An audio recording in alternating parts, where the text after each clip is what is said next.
trial,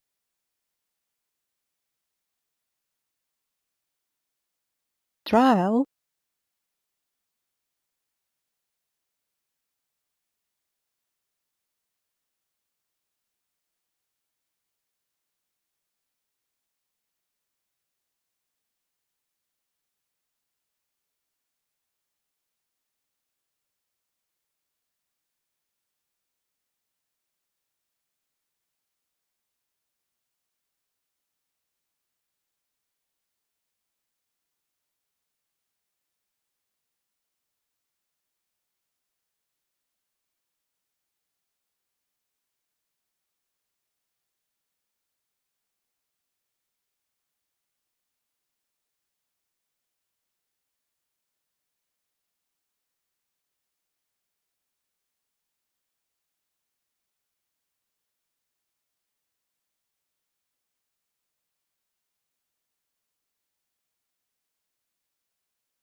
Mayong hapon, Negros. Ini ang Digicast Negros X. Ang nagapanguna nga napulo ka mga balita sa Negros, ang amo ni gadulong sa inyo. Update niyo kami via Facebook, YouTube, kag sa among website www.digicastnegros.com. Kag sarama kay mananto sa Kika Channel 11 sa Kabangkalan City, Himabaylan City, kag Banwasang Ilog. Kag yari na ang top 10 nga mga balita sa Negros, subong adlaw. Mga mapadulong sa Negros Oriental ang i-require na sa negative RT-PCR test result pagbalik sa Occidental. Pila sa mga ginbakunahan sa AstraZeneca, nagbatsyag sa side effects pero naumpawa na. Himata sa isa ka na drug lord sa Bacolod, gintiro sa jeep terminal, patay. Pamuro sa Bacolod EOC, wala nagapabor sa ginaduso sa PNP nga hindi pwede ang PDA sa mga mag-asawa kag magkahagugma. Kag sa Good Vibes, robotics trainers ng Negros Occidental nagdaog sa International Robotics Competition. Initanan sa Digicast Negros X.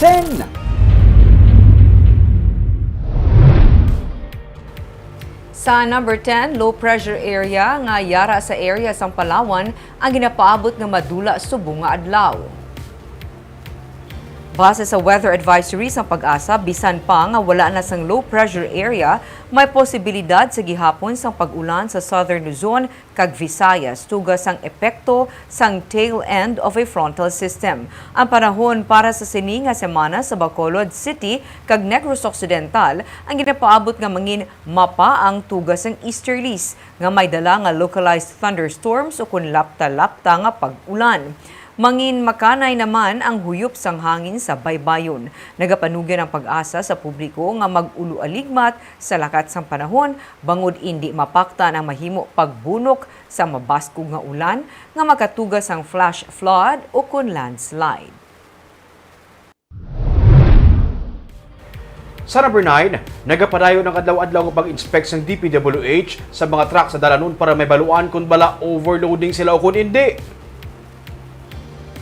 Ginpulma ang Anti-Truck Overloading Mobile Enforcement sa 2019 para mapatigayon sa random inspection sa kabugaton sa mga naginakarga sa mga truck ngayara sa dalanon. Una, para mapangapinan ang dalanon, kag ang kaduha, para malikawan ang aksidente. Sunod sa team nga nagapang-inspect, sa tuban kabugat kung kisa, nagakadulaan na sa kontrol ang driver sa iya nga truck. Masami kuno, sa ginahimo nila nga on the spot nga pagtakos sa kabugaton sa truck, ginapalagiuhan sila kag tuman ini kadelikado para sa ila kay basi sila mabungguan. Kung tani mahangpan sa mga truck drivers kay ini ang ginahimo para man sa ila nga safety. Isa sa mga sir para ang taman ang dalan nun sir. Pila lang libet dapat sir? Ang aton lang gidya allowed sa per axle ta sir hindi gidya nagabase sa karga. Yang 13.5 lang gid sir, 13,500 to nila dalang gid. Ang allowed per gid axle. sir per axle, oo. Damo sir gap mudakpan nga overload dito sir. May ara gid Japon sir, damo gid kami Japon Sa number 8, kung sino man ang suportahan kag kung ano ang mangin desisyon para sa 2022 ang mahibaluan pagkatapos na sang Oktubre. Inisuno kay Negros Occidental Governor Eugenio Jose Lacson sa ginpamangkot sang reaksyon sa nagagwa karon nga Go Duterte tandem sa 2022 elections. Sa Oktubre natalan ang filing sang certificates of candidacy sa mga luyag magpapili. Damlag pa ginpamangkot man si Lacson sa reaksyon sa tungas ang panawagan para kay presidential daughter Sara Duterte para sa pagka-presidente kag ginsiling ni Lacson nga hulato niya anay nga matapos ang filing sa mga COC. Wala pa man sa karon nakasapol o kung nakasugilanon ang Nationalist People's Coalition o kung NPC para sa 2022 elections ang partido ni Lacson. Sa NPC, basta miyara ka na, may meeting na ka mo? Wala, politics, wala. Duterte for Vice President, Bongo for President. Our decisions will come after October. So, dirat na lang. We will wait. Sa number 7, masobra sa tunga sa milyon ka pesos ka balor sa illegal nga droga nakuha sa Babast Operation. Arestado ang duha ka mga maghimata matapos makuha sa ila sang Sabado ang masobra tunga sa milyon ka pesos ka balor sa illegal nga droga sa Babast Operation sa Puro Kagaykay, Barangay 2 sa Bacolod. Ang inaresto ang Mosanday Mark Dayon kag Conelin Chavez. Si Dayon ang suno sa PNP sa high-value individual, samtang street-level target naman ang iyahimata nga si Chavez. 15 kasasay sa ginasuspetsuhan shabu ang nakuha sa ila kag ining ginabalubanta nagabalor sang 525,000 pesos. Kaso nga pagsupak sa RA 9165 ang ipasaka sa PNP batok sa ila. Sa number 6, mangunguma napatay matapos ginapatihan makuryente. Nasapwan na lang nga wala na sang kabuhi ang 51 anyos nga mangunguma nga si Rogelio Vargas sa Barangay Dulao sa Baguio City.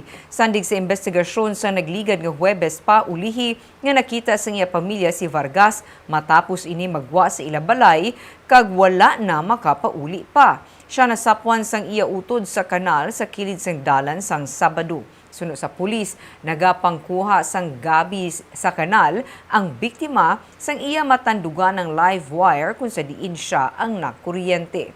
Ini amo ang gintunaan man sang iya kamatayon.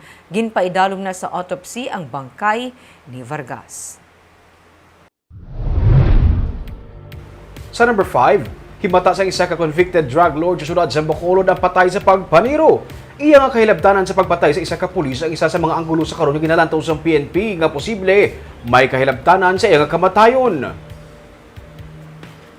Patay sa pagpaniro sa Biyernes ang gabi ang 62 anyos nga si Lino Cuadra sa northbound terminal sa barangay Bata sa Bacolod. Sunod kay Major Richard Fajarito, hepe sa Police Station 3. Si Cuadra ang nagahulat lang sa iaabiyan nga tabuon niya kuntani sa terminal sang siya ang ginpaarakan tiro sang wala pa makilalaan nga mga sospek nga sakay sa pula nga Toyota Innova. 22 ka basyo sang 45 caliber pistol, 8 ka fired bullets kag 2 ka mga deformed slug ang nakuha sa crime scene. Nabunayan pa sa karon ng PNP sa pagkilala sa mga sospek bangod sa wala man sa may nakakita sa insidente suno sa kay Fajarito.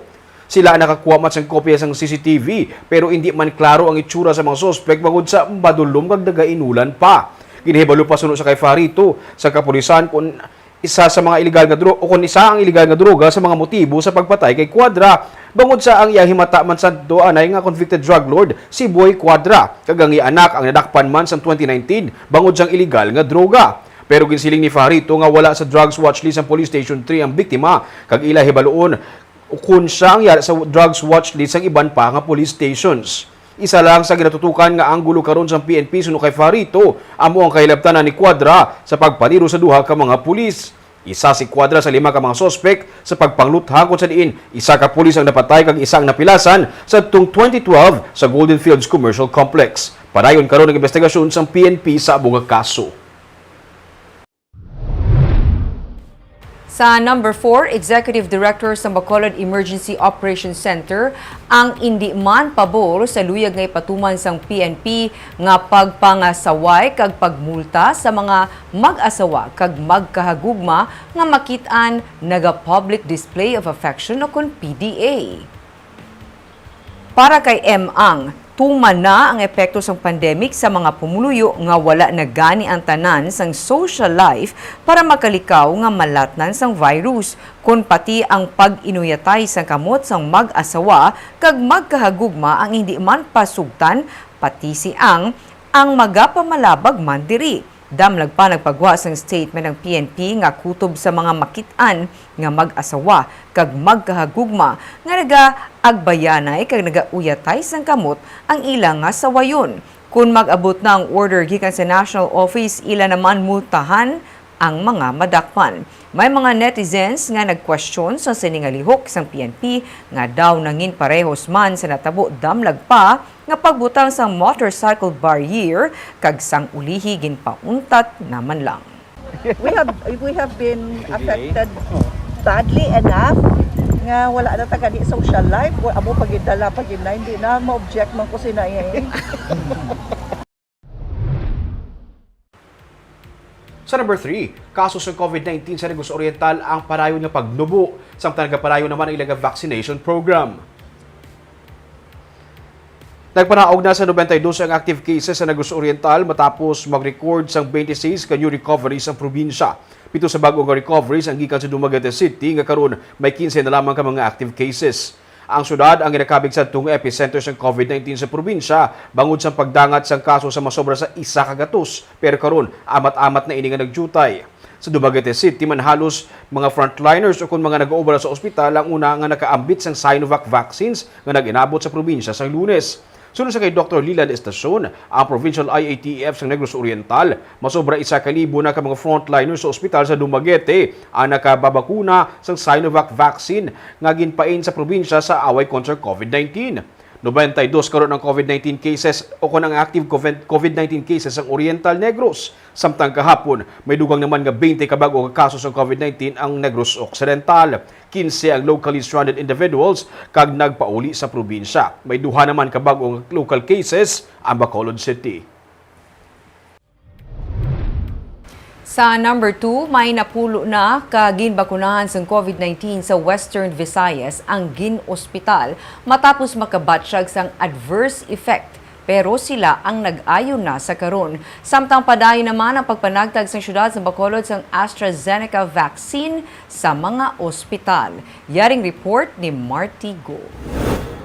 Base sa pinakaulihi nga update sang Department of Health Region 6, may 13,915 na tanan ka mga healthcare workers sa Western Visayas nga nabakunahan kontra COVID-19. 158 sa ila ang nagbatyag sang adverse side effects gani gindala sa ospital. 148 diri ang may mild events kag may napulo nga serious events pero tanan sila sa karon ang nakagwa na sa ospital. Suno sa DOH, normal lamang ini nga epekto sang bakuna sa pila ka mga persona kag indi dapat nga ikahangawa. But we are happy no nga ang tanan nga 158 naton ka adverse events following immunization sa COVID-19 were all discharged alive and ambulatory. So these are just minor lang gid katama nga mga symptoms compared no sa possibly nila ma-experiensyahan kung sila matapuan gid sang tugtuod nga COVID-19 virus naton. Sa Bacolod City, may 13 ka mga medical frontliners nga ginbakunahan sang AstraZeneca sang Sabado. Subong adlaw ang rollout sang AstraZeneca sa mga ospital sa syudad para sa mga senior citizens nga healthcare workers. Naubos na sang syudad bakuna ang nahauna nga batch sang Sinovac nga 2,350 doses. May duga nga 3,430 ka mga doses ang Sinovac nga nabato ng Bacolod gikan sa DOH sinigid lang nga Sabado. Ang Saturday nga nag-abot nga sa Sinovac, subong pa lang namon sugudan ng rollout para naman na sa mga isolation facility, sa mga city health office naton nga mga healthcare workers, na sa aton nga mga BHWs na subong nagasugod ang rollout diri sa NGC. Sang Sabado may nabaton man ang Bacolod nga 840 ka vials sang Coronavac nga gindevelop man sang Chinese company nga naghimo sang Sinovac. May dugang pagid nga supply sang bakuna nga ginapaabot ang Bacolod gikan sa DOH. Marty Go para sa Digicast Negros. Kang sa numero 1 sa mga balita subong nga adlaw. Karon nga nagbukas na ang turismo sa Negros Occidental. Sa hindi madugay ginapaabot naman ang pagbukas ang border sa tunga sa Occidental kag Oriental Negros. Pero sa executive order sa gobernador, magluwas na lamang sa mga gikan sa Western Visayas ang tanan nga magapadulong sa Negros Occidental ang require sang negative RT-PCR test result. Yaring report ni Barbara Mijares. Nagsugod na subong nga adlaw ang pagpatuman sa executive order nga ginpapanaog ni Governor Eugenio Jose Lacson angot man sa pagpatuman sang Resolution 101 o kunang Uniform Travel Protocol nga damlag pa ginpapanaog sang National Interagency Task Force for the Management of Emerging Infectious Disease. Ang mga turista o stranded individual basta magsulod sa Negros Occidental ang kinahanglan sang electronic o printed copy sang S-Pass permit kag staysafe.ph application mga rekisitos nga nasaad na nga daan sa Uniform Travel Policy. Pero sa tinutuyo nga mapangapinan na ikaayong lawas kag sa tunga sa nagasaka man karon nga kaso sang COVID-19 ilabi na sa mga lugar sa Metro Manila, gina-require man sa probinsya ang negative RT-PCR test result. Pero sunod sa gobernador, ang mga gikan sa Western Visayas ang hindi na pagpangitaan sini. Maintain our procedures upon arrival, but mismo ang DILG through USEC Malaya threatened us with a show cause order. So, our hands are tied, really. But it's a good thing that our Resolution 101 allows us to request for a negative RT-PCR prior to travel. Pero kung ang taga Negros Occidental nga magapadulong sa Negros Oriental sa ilang nga pagbalik suno sa gobernador, ang kinahanglan mag-comply sa S-Pass permit, staysafe.ph application kag negative RT-PCR test result. Ginapaabot ang pagbukas ng border sa Negros Oriental kag Occidental suno kay Lacson, pero ang ginkasugtan sang San Carlos kag Vallehermoso kag Kabankalan kag Mabinay sa pagpasulod sang ilang nga mga residente ang magapabilin. Magapadayo naman ang mga checkpoints suno kay Lacson sa pagpasiguro sang compliance sa mga border. Natalana naman ang pagsapol sa probinsya sa public transport operators para matalakay ang pagsulod sa mga border sang duha ka probinsya. Will you pull out all those manpower at our borders? Not necessarily, because there's a role to play. No, we have to make sure that those entering comply with our executive order. Abiso naman sa Provincial Tourism Officer sa mga turista nga wala labot sa 3 ka mga rekisitos, dapat sila ang magpakig-angot sa mga lokal nga panguluhan kag mismo sa mga resort nga kadtuan kay dapat mayara na nga daan sang booking. Ilabi na nga ang ginapatuman, 50% lamang sa capacity ang pwede ma-occupy. These are tourists, they have to have bookings ahead. in the accommodation establishments, and they have to we have to be sure that the establishment is certified by the Department of Tourism as CAO and PICAO, or Certificate of Authority to Operate, na issued by the DOT, because this means that they've met the right standards in tourism. Fully booked na ang mga resorts ng Kawayan kag Sipalay para sa Holy Week, gikan lamang sa mga local tourists suno kay Cordero. Ginalauman nga karon naghalug na makabulig sa liwat nga pagbutwa sang turismo kag ekonomiya.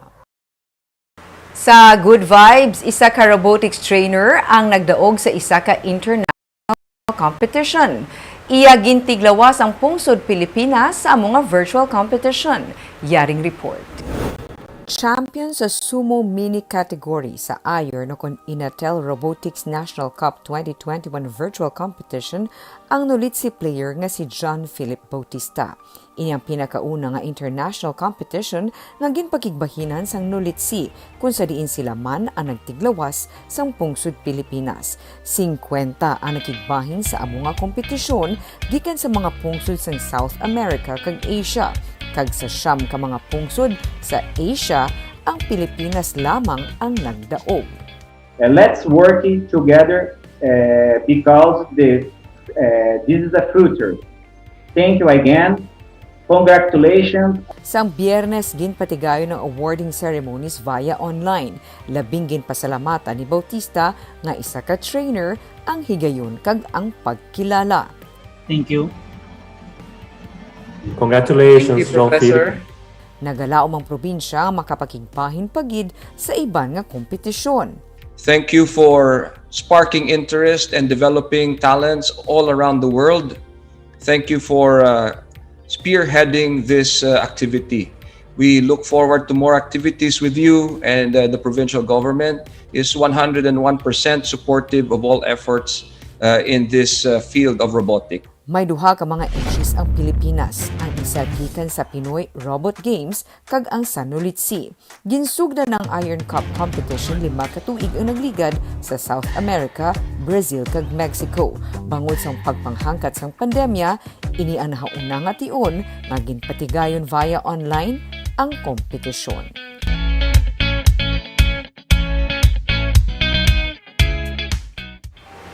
Grabe, Barb, pati robotics na daog na naton. Oo. Congratulations, Ming, ha, sa winner. Hambal ni Attorney Diaz, Ming, positive siya nga panugod pala ni. This is a first for Nulitsi.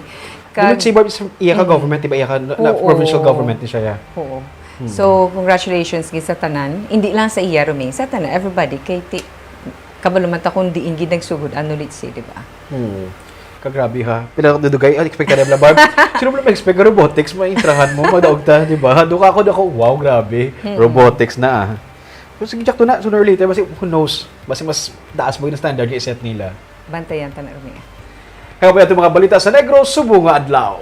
Kay man sa panahon karon importante nga may ihibalo ka sa nagakatabo sa imo nga palibot. Pero dapat eksakto kag balanse ang mga impormasyon. Parahan kami nga magapangalagad sa Negrosanon. Ako si Barbara Mijares. Tugtog sa buwas ako naman si Romeo Subado, mayong hapon.